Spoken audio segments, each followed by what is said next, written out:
Pernah sampai benar-benar pengen nyerah gitu, ninggalin semuanya Kak? Pernah. Karena apa itu Kak? Kalau boleh tahu? Iya, putus asa. Nggak ngerti harus gimana lagi. Nggak ada Nggak ngerasa. alasan apapun gitu? Ngerasa nggak berdaya, ngerasa nggak berguna. Saat itu apa aja Kak yang Kakak pikirin? Susah. Hey kawan, apa kabar? Kembali lagi bersama Niraya Moti. Kesedihan kalian obrolin aja.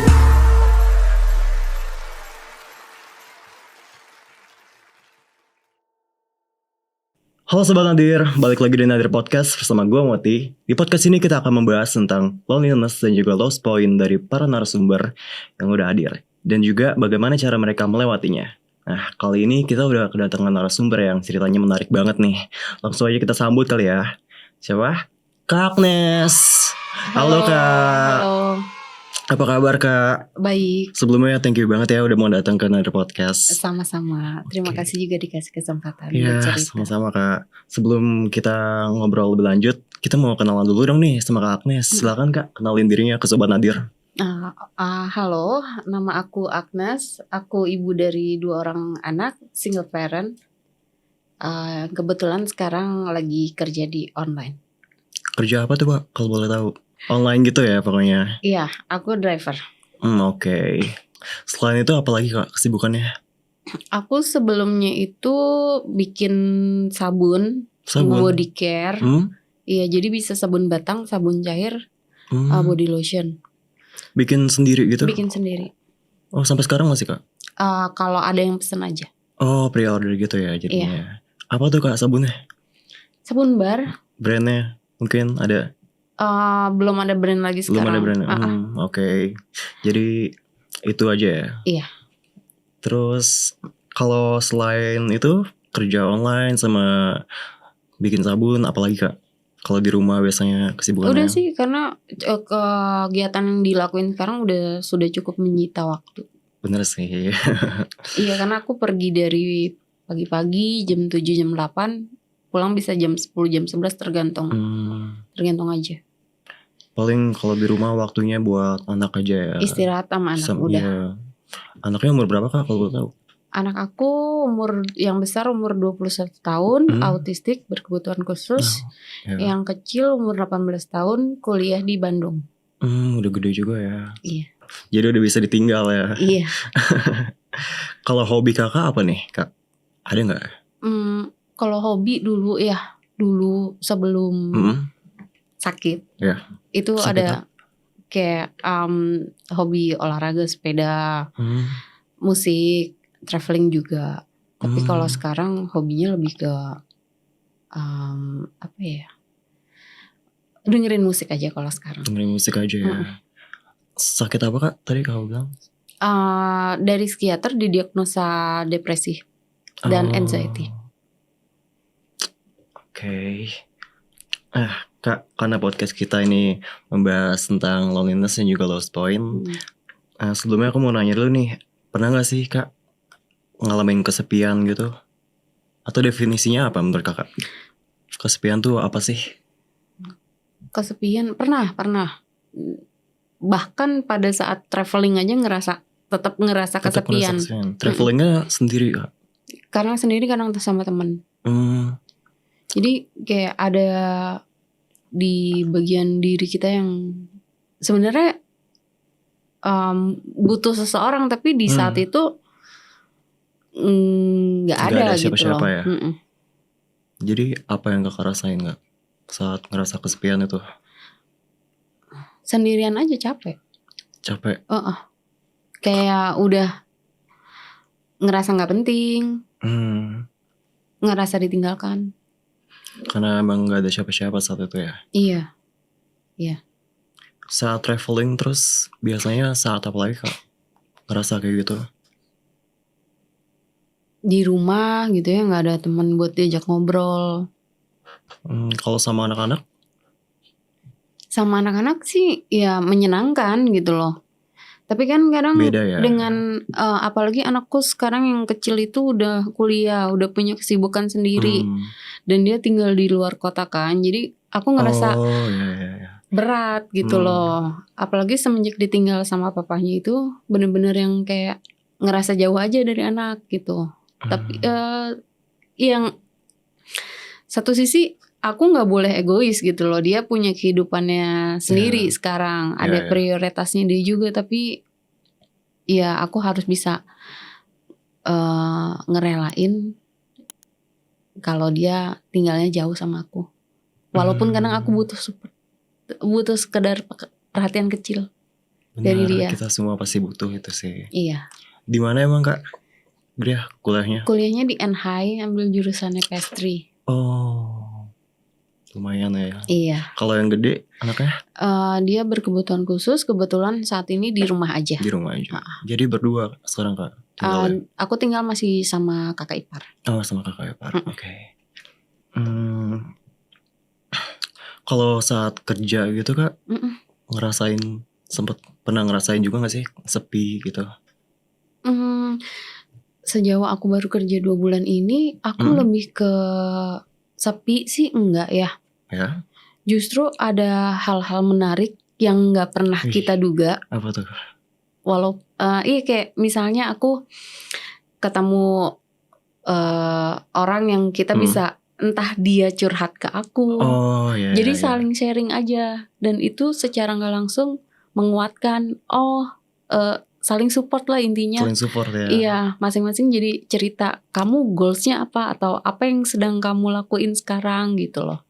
Cerita-cerita simpel yang ternyata itu bikin cerita orang seperti ini loh gitu loh. Ada sisi menarik, ada sisi baik yang bikin encourage kita. Ya udah ini proses gitu loh. Harus dilewati, harus diikhlasin, ya udah dijalanin. Benar, harus jalanin. Dan itu random banget ya. Betul, betul. Tiba-tiba aja ada yang curhat gitu. Atau kadang aku bawa penumpang gitu ya. Posisi dia sakit. Ya satu hal, kita masih punya kesehatan. Walaupun punya penyakit mental ya. Itu kan gak kelihatan juga. Tapi satu sisi masih punya kekuatan untuk bisa beraktivitas. Itu masih perlu disyukurin. Iya, harus disyukurin sih. Kalau sedih, pernah gak sih Kak ngerasa sedih gitu? Aku sering nangis di mobil. Oh ya? Kenapa Kak? Karena ingat atau melewati tempat-tempat yang aku sering lewatin sama suamiku 1 tahun terakhir kan memang sakit ya.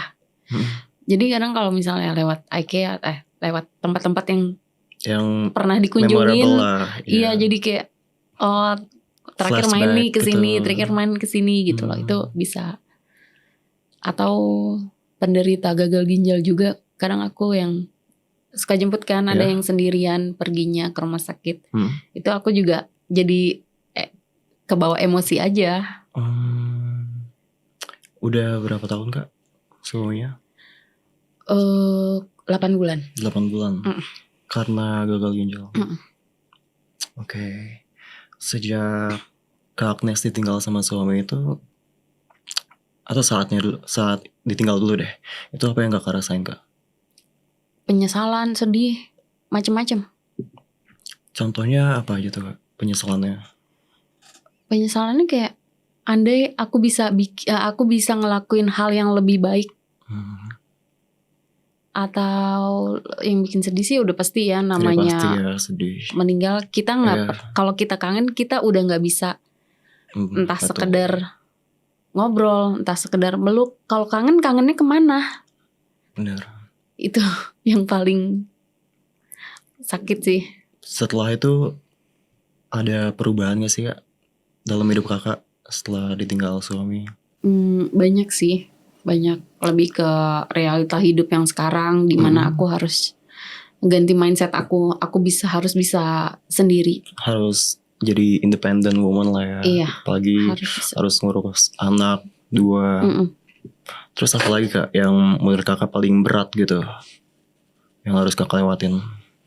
Ya ngelawan depresinya sendiri juga itu kan berat ya. Karena depresi itu walaupun nggak kelihatan, tapi satu sisi pikiran itu ngebunuh kamu perlahan. Dalam artian itu bikin kamu nggak tertarik ngelakuin hal-hal yang kamu lakuin sebelumnya. Kayak Betul. Jadi apatis ya. iya, jadi kayak yang tadinya senang baca ini nggak menarik nih, atau yang tadinya senang denger musik apaan sih, bikin pusing deh kayak gitu loh. Benar. Itu kalau boleh tahu apa alasannya kalau bisa sampai depresi gitu? Kalau dulu sih awalnya pencetusnya pas keadaan suamiku sakit ya. Oh, jadi sebelum sakit yang sekarang dulu pernah sakit juga, cukup lumayan parah. Berarti udah sejak kapan itu Kak? Awalnya? Mungkin sekitar udah agak lama sih, 6-7 tahun lalu deh. Lama juga ya. Itu sampai bikin aku gak keluar rumah 3 bulan. 3 bulan Ya, di rumah aja gitu. Di rumah aja. Gak ngapa-ngapain sama sekali. Iya. Awalnya gimana Kak? Kakak ngerasa ada yang aneh mungkin? Lebih ke perubahan situasi sih. Perubahan situasi ya. Setelah itu kakak ke psikolog atau psikiater? Psikiater, lebih ke psikiater. Psikiater. Karena aku pernah ke psikolog dengan kondisi aku nggak bisa tidur sama psikolog, nggak dikasih apa-apa. Sementara aku hanya butuh obat tidur. Aku capek dengan pikiranku gitu loh. Gitu akhirnya. Baru setelah itu ke psikiater ya? Iya, ke psikiater. Dan ternyata memang benar didiagnosa depresi. Major depresi pada waktu itu. Kalau sekarang sudah nggak major. Depresi sama anxiety aja. Oke. Itu waktu itu apa aja Kak treatment yang Kakak lakuin? Atau mungkin ada kayak terapi gitu? Kalau treatment sih dari pengobatan lebih ke antidepresan, obat tidur, penenang. Kalau sekarang aku memang nggak terlalu senang mengkonsumsi penenang ya, karena itu punya efek samping yang banyak ya efek sampingnya. Iya. Antidepresan pun semenjak aku kerja sampai ini sekarang masih? Aku udah nggak. Obat tidur sih yang paling krusial. Itu juga udah stop karena begitu sampai rumah malam aku udah capek, jadi udah bisa tidur. Jadi bisa ya, gak insomnia lagi. Iya. Berapa lama Kak harus konsumsi obat-obatan itu? Lumayan sih, aku terakhir itu awal mula suamiku sakit udah hampir 2 tahun. Wah, lama juga ya. Iya. Selama itu harus tiap hari minum obat? Iya, kalau enggak aku nggak tidur. Tapi setelah dari psikiater itu masih sering ya datang ke psikiater lagi? Aku konsul online. Konsul online. Konsul online. Setelah kakak didiagnosa major depression itu rasanya apa Kak? Pas tahu kalau ternyata kakak itu depresi. Nggak enak. Iya, jadi selain bergumul dengan diri sendiri, kita juga harus ngadepin orang-orang yang mungkin belum teredukasi atau mungkin punya pemahaman yang buruk. Oh iya, betul. Stigma mengenai mental health, dengan stigma yang bisa dibilang orang punya mental issues dibilang gila. Iya. Padahal nggak semuanya gitu. Itu berarti selama 3 bulan itu di saat itu ya kakak konsul ya ke psikiater? Hampir tiap bulan. Enggak, maksudnya yang kakak di rumah aja selama 3 bulan itu? Oh, itu enggak ada konsul. Oh, bukan yang saat itu? Enggak ada. Kalau saat itu sampai akhirnya kakak bisa keluar rumah lagi, beraktivitas lagi, itu gimana tuh caranya? Itu pertolongan. Kakak bisa ngelewatin itu? Pertolongan sahabat aku sih. Sahabat aku kebetulan dia tinggal di Dumai. Iya, Sumatera. Oh, Sumatera. Okay. Jadi dulu tuh kita sering pergi ke Bali bareng-bareng. Wih. Sering traveling bareng, sering pergilah gitu. Yeah. Kemudian dia menghadiahkan, ini lo keluar, gue beliin tiket.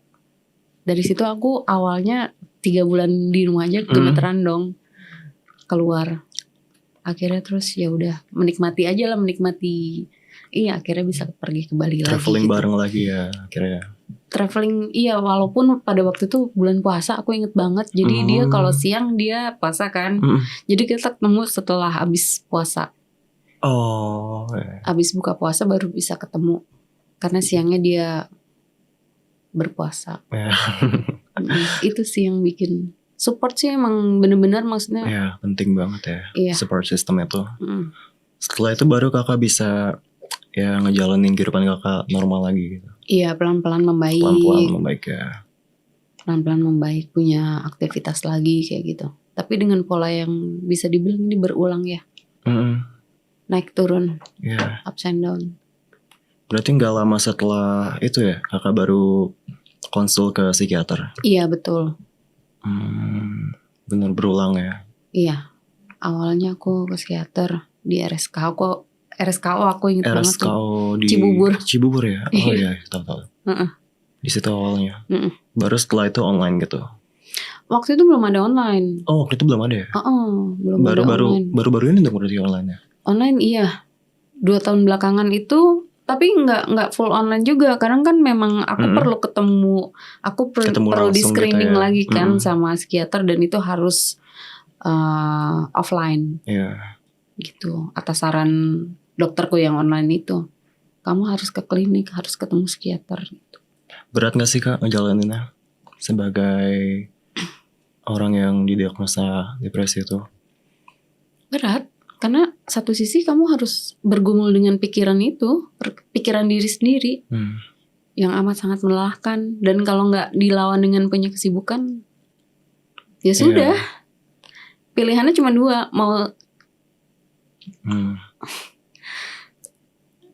mau menyerah sama keadaan atau kamu berusaha. Udah itu aja. Buat survive ya. Iya. Kakak pernah ngerasa ini juga nggak kayak beda gitu sama orang lain, atau ngerasa kayak nggak bisa connect sama dunia ini gitu? Kadang-kadang. Karena apa biasanya kak? Ngerasa FOMO karena? Enggak FOMO sih, kayak ngerasa ditinggalin sama orang kan, sama teman-teman yang belum tentu ya mereka punya prioritas dan kepentingan dan pemahamannya masing-masing ya, yang kita nggak bisa mungkin sama ratakan gitu loh. Ya betul sih. Jadi kadang ya itu dia yang bikin ngerasa sendiri. Itu termasuk salah satu alasannya ya. Tapi balik lagi, aku pernah nonton atau pernah baca gitu ya. Jadi dalam keadaan apapun kamu cuma punya diri kamu sendiri. Jadi itu yang harus benar-benar kamu rawat. Jadi paling pertama self care itu apapun bentuknya ya. Self care nggak harus memanjakan, tapi lebih apresiasi diri sendiri, encourage diri sendiri, itu udah paling penting. Sayang lah sama diri sendiri ya. Iya, karena nggak ada yang bisa sayang kecuali diri kamu sendiri. Betul. Dia yang nggak akan pernah ninggalin. Udah. Gitu. Kalau kecewa, pernah gak sih kak ngerasa kecewa gitu? Iya pernah. Sama siapa? Sama siapa? Ayah, sama ada lah gitu kan. Atau sama diri sendiri mungkin pernah? Pernah. Aku pernah melakukan kesalahan-kesalahan yang bikin benci sama diri sendiri. Pernah. Kecewanya tuh gimana kak? Setelah kakak sadar kalau pernah ngelakuin kesalahan-kesalahan itu? Iya kayak kalau sejahat dan segoblok itu sih. Ke diri sendiri? Iya. Itu perasaan sampai sekarang yang masih punya penyesalan gitu ya. Yang masih berlarut-larut. Dalam artian aku juga masih berproses untuk memaafkan diri aku sendiri. Ya. Memang susah buat terima itu. Iya. Kalau putus asa kak, pernah gak? Sering. Kayak nggak punya kesempatan, nggak punya kesempatan aja di hidup ini. Kesempatan untuk kayak sekarang gitu ya, aku udah single parent, suamiku nggak ada, partnerku nggak ada. Jadi sementara aku tadinya ibu rumah tangga biasa, aku harus mulai dari mana? Aku ngerasa kayak nggak dikasih kesempatan. Terus ya, tapi balik lagi, memang ya sudah, apa yang kamu cuma punya diri kamu sendiri, kamu usahain aja dulu sendiri, seberat apapun itu. Kalau aku cuma mikirnya sekarang kayak gitu. Pernah sampai benar-benar pengen nyerah gitu, ninggalin semuanya kak? Pernah. Karena apa itu kak? Kalau boleh tahu? Iya, putus asa. Nggak ngerti harus gimana lagi. Nggak ada alasan apapun gitu? Ngerasa nggak berdaya, ngerasa nggak berguna. Saat itu apa aja kayak yang kakak pikirin? Susah. Saat Mm. di saat itu kakak nggak mikirin apa-apa sama sekali ya? Kayak anak-anak kakak mungkin. Mikirin tapi Tapi kayak dunia itu terlalu berat ya. mm-mm. Pernah udah nyoba untuk melakukan itu? Pernah. Dan aku dulu sering self harm, Self harm. Apakah bentuknya? ngelukain diri sendiri. Oke. Ada poin tertentu yang ternyata aku menikmati di bagian itu loh. Jadi kayak kayak kesakitan itu tuh aku seneng sakit gitu loh. Jadi itu bisa dibilang cara kakak buat ngalihin rasa sakit itu ya? Lebih ke ngalihin rasa kekesalan sih jatuhnya. Jadi kalau Iya. udah ngerasa sakit itu mau nangis kayak ya udah nangis aja, mau kesel kayak ya udah kesel aja. Tapi abis itu udah plong. Baru kan besokannya terasa perih-perihnya itu baru oke gini nih. Itu berapa lama kak kakak ngelakuin self harm itu?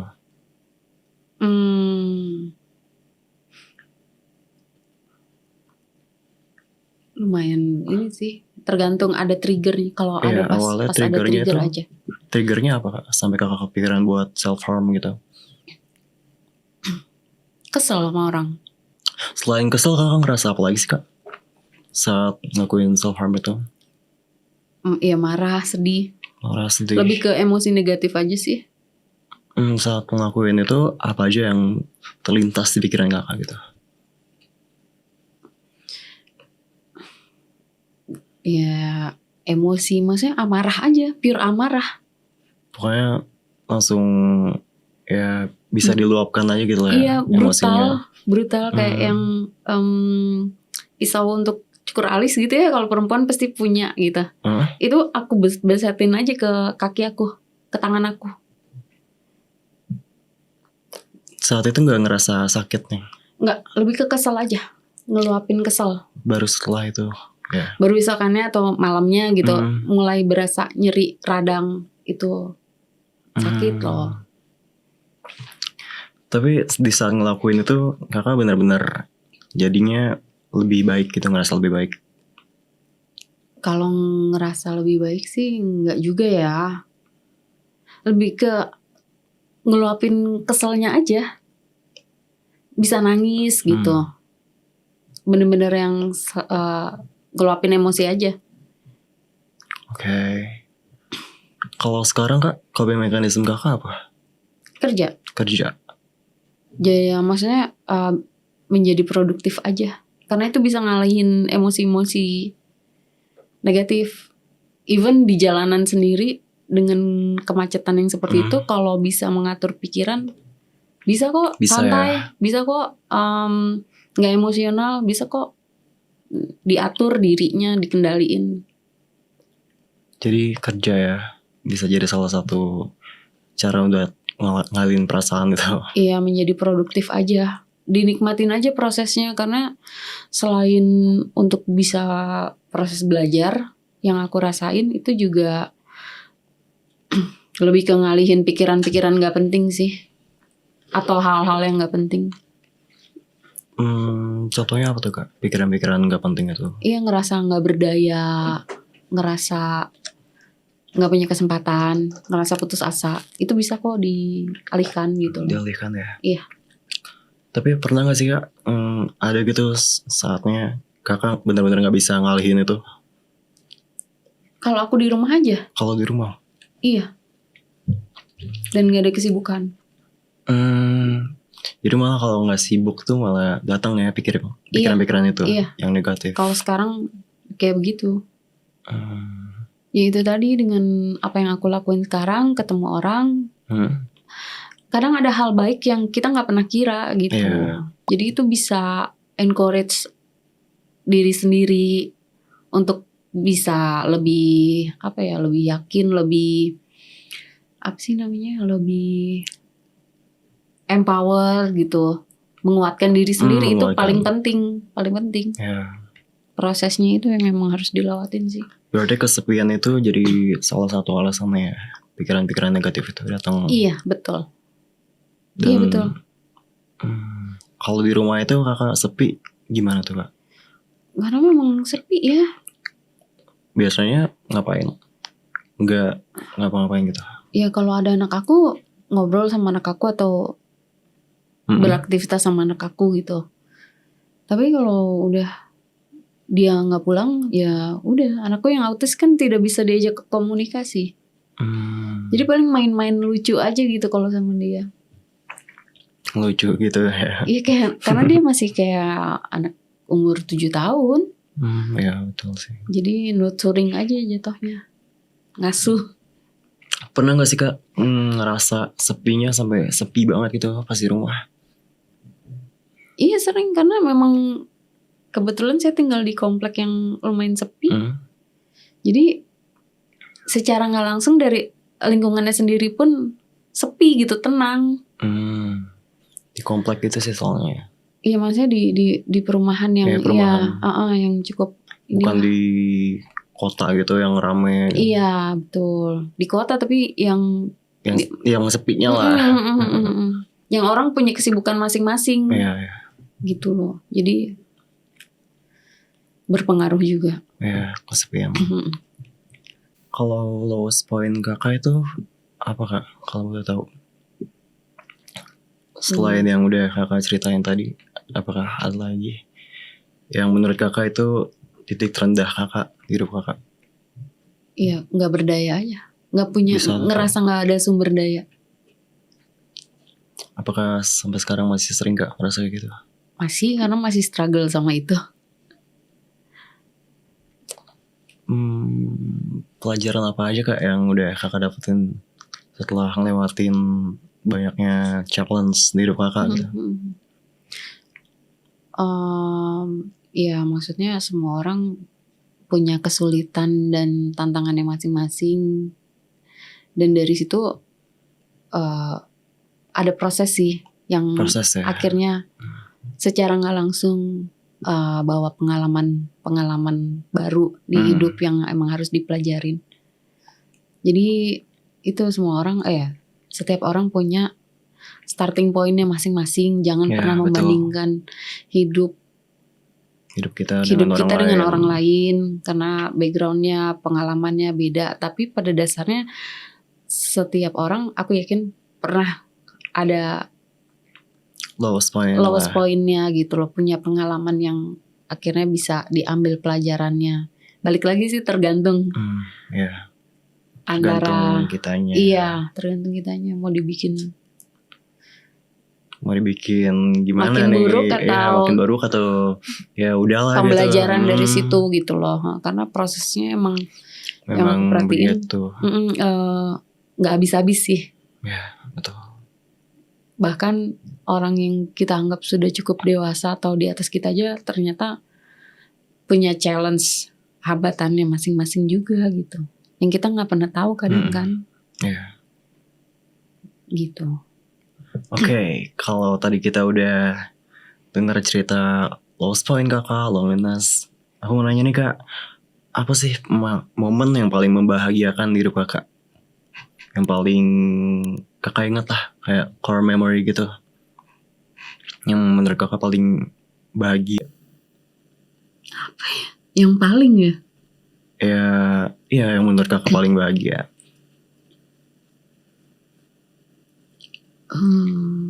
Ya momen sama anak-anak dan keluarga ya. Iya.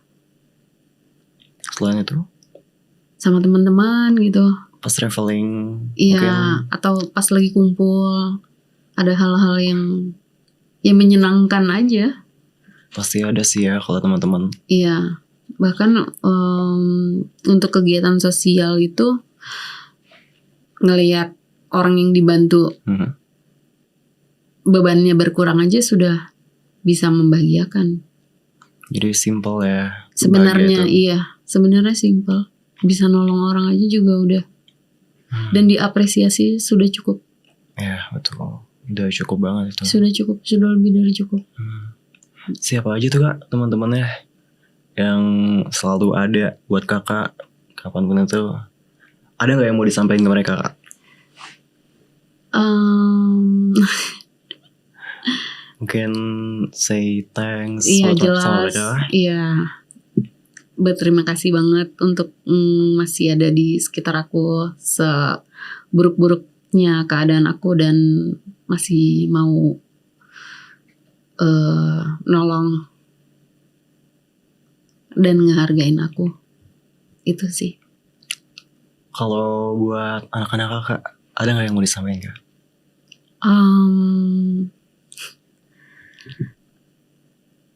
Ya lebih ke ini aja sih kalau anak aku yang Kenji. Genji tuh yang mana? Kenji yang kecil. Genji yang kecil. Iya. Apa kak yang mau disampaikan? Kalau ke Kenji itu lebih ke yang ya kembangin potensinya sebaik mungkin dengan kesempatan yang ada yang kau punya sekarang, biar kedepannya juga bisa ngeraih apa yang kamu cita-citakan dan bisa lebih baik dari hidup orang tuanya. Amin. Amin. Semoga bisa tercapai ya Iya. semuanya. Amin, amin, amin. Kalau ke suami kakak, misalnya nggak bisa dengar, ada nggak kak yang mau disampaikan?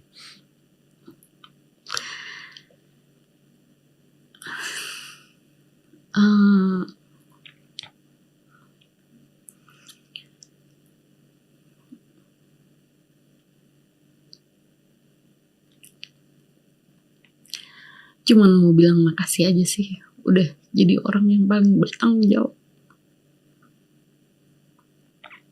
Udah. Oke. Kalau harapan kakak saat ini buat kedepannya apa kak? Mungkin sedang ada yang ingin dicapai. Iya. Aku lagi mau berusaha biar aku bisa sekolah lagi. Sekolah lagi. Iya. Aku pengen, karena 2 tahun belakangan ini jadi caregiver, aku pengen sekolah jadi perawat. Jadi perawat. Iya. Semoga aku masih punya kesempatan sih untuk bisa ngejar itu. Amin, semoga. Pasti ada kak. Amin. Ya mudah-mudahan. Ya. Selama aku, sepertinya kayak begitu juga mungkin untuk orang yang struggle sama depresi juga, selama masih mau membuka diri, itu kesempatan-kesempatan itu kadang kita nggak pernah tahu sih. Ya betul. Random aja ya. Iya betul. Pasti ada kok gitu. Pasti ada kesempatan. Selain itu apa lagi kak? Selain sekolah?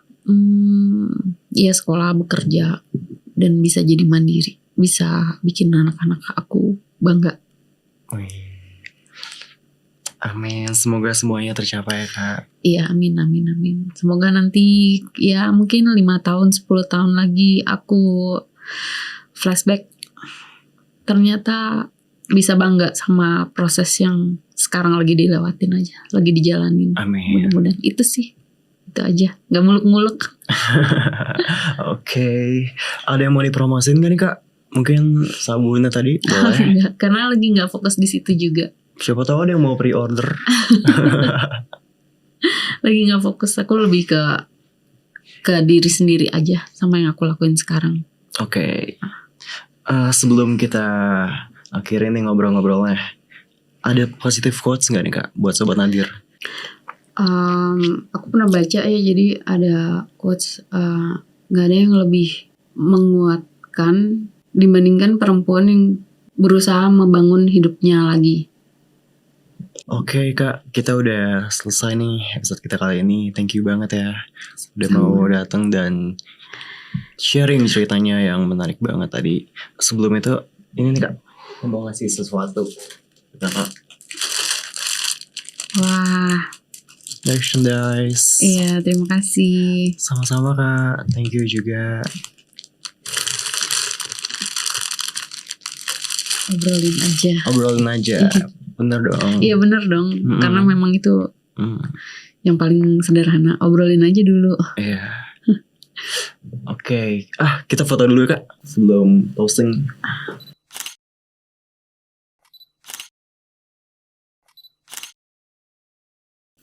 Oke, thank you banget ya Kak sekali lagi. Sama-sama. Udah mau Terima kasih juga. ngasih positive quotes juga dan udah ngasih insights yang pastinya berguna banget buat banyak orang. Semoga bisa bermanfaat.